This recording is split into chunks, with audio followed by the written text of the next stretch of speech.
everyone, I'm Ahana and welcome back to my channel. Here we talk about all things related to stationery planners, productivity, organization and in general living your best life. And if that interests you, don't forget to hit the subscribe button and also click the bell icon to be notified every single time I post a new video.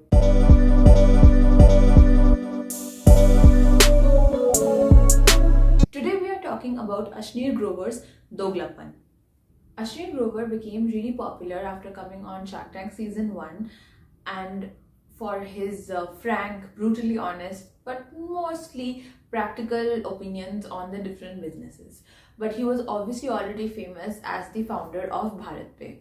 In addition to facing a lot of trolling and criticism from the online world, the offline world was also not too kind to him as he was soon ousted from his company. And that is when he wrote this book. So Doglapan came out, I believe, in December, and it is a detailed view into how he grew up and how he has always been an overachiever. His journey from studying in Delhi and going to IIT Delhi, then going to IIM Ahmedabad and working in various organizations, and it traces his whole career and academic journey from childhood. And frankly, he talks a lot about how his mindset has always been that person who would be upset over one lost mark or coming second in class, and that kind of makes sense now with his attitude towards how he spoke to the businesses, because he was more of a either you do or do not, there is no try sort of a person. So if you can do it, you have to do it to your fullest potential, or you might as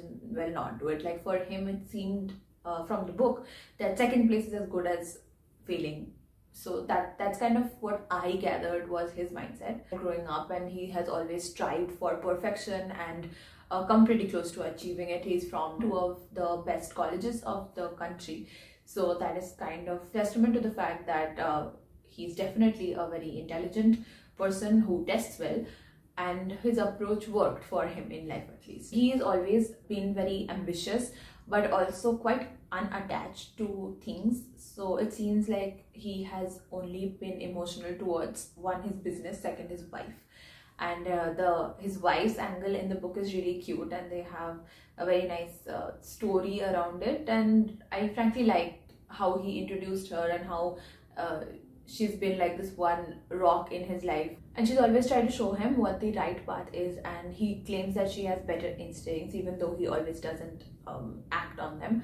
But he does acknowledge the fact that his wife, if it had not been for her, he would not have been where he is. That's a good thing. Like, I enjoyed reading that part of the book, and she seems to be a very capable and accomplished woman all by herself as well. So Ashneer Grover started his career with mergers and acquisitions team in Kotak Bank, and he has been a very ambitious person, and he has climbed the corporate ladder quite successfully and quite quickly. And he describes all of his achievements in each of the jobs very proudly. It's not vain in the sense that he's out of touch with reality and thinks that he's the best at everything or whatever. It's not that, but he does speak about it in the sense that I worked hard, I learned XYZ things, and now I am very, very good at XYZ things.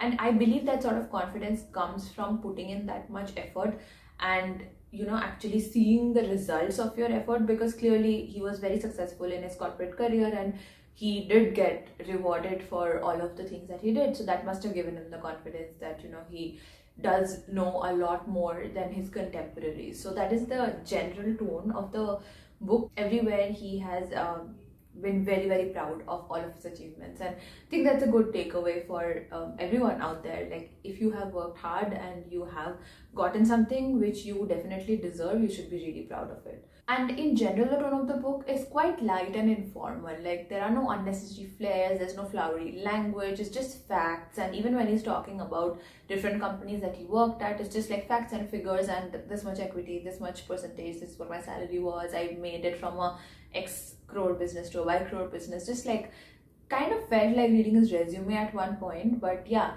it's no emotions attached to anything. Like, it's all about, this is what I learned, this is how much money I made, and that's it. And yeah, the book goes through all of his phases of his career journey, which you will find on LinkedIn or with a simple Google search, so I'm not going to tell you about that. What I want to point out is that this is an autobiography written from the point of view of a person who believes that they have always been right and they have been dealt a raw deal by life at every turn. And I mean, yeah, of course, he's had a very illustrious career and he's done really well, and his company, of course, would not be here if it wasn't for him. But it, after a point, if you're reading just 300 pages of I did nothing wrong, but all wrong things kept happening to me, that sort of a tone, it feels like a little bit like, okay, how can this person be a victim to every single thing? It feels a little weird. So that was something that struck me as odd. Like, I did not like that tone, and it also doesn't seem very true. But of course, if you're writing your own autobiography, very few people would blame themselves for anything that happened.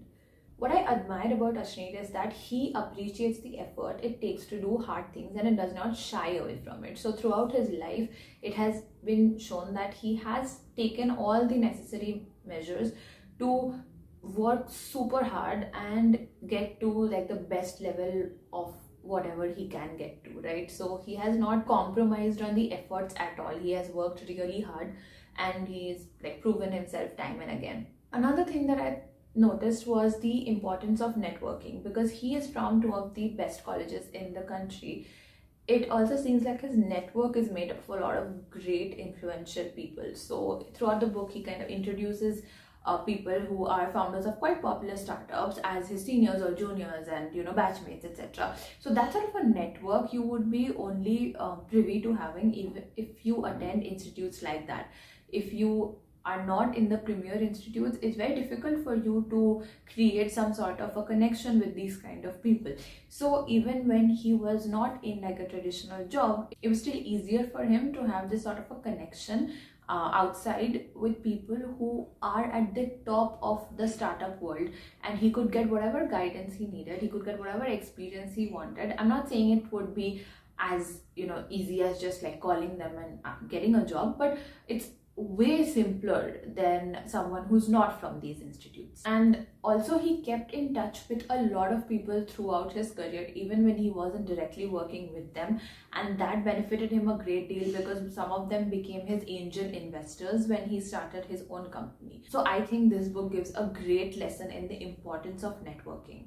I thought this was a quick read. It was quite simply written and I didn't take too long to finish it. One of the major observations was that he is a man who is clearly motivated by money, and that is not a bad thing. It's just very obvious the way that he's written the book. Very little would like propel him to do anything other than the money aspect of things, unless I feel like he was learning something new or he was like solving a big challenge. So there was a point when he was earning less than what he would have at a corporate job, but he was solving a bigger problem working at one of the more popular startups. So that was there, but he always felt like he was shortchanged and he should have gotten more of the money, which is true also if you go by the facts of the book.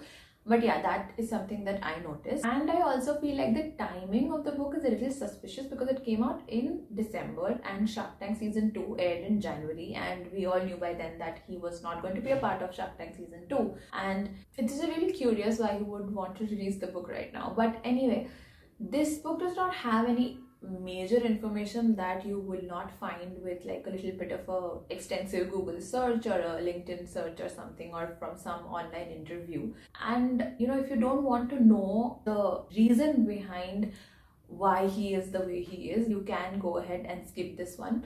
But if you do want to know about the life and origins of Ashneer Grover, it is a quick read. If you want to like read it on the way you're flying somewhere, it's a quick airplane read. So yeah, I mean, pick it up or give it a miss. Let me know in the comments down below if you're going to read this book or not, and if you have read it, what you thought about it. And I will see you next week. Bye.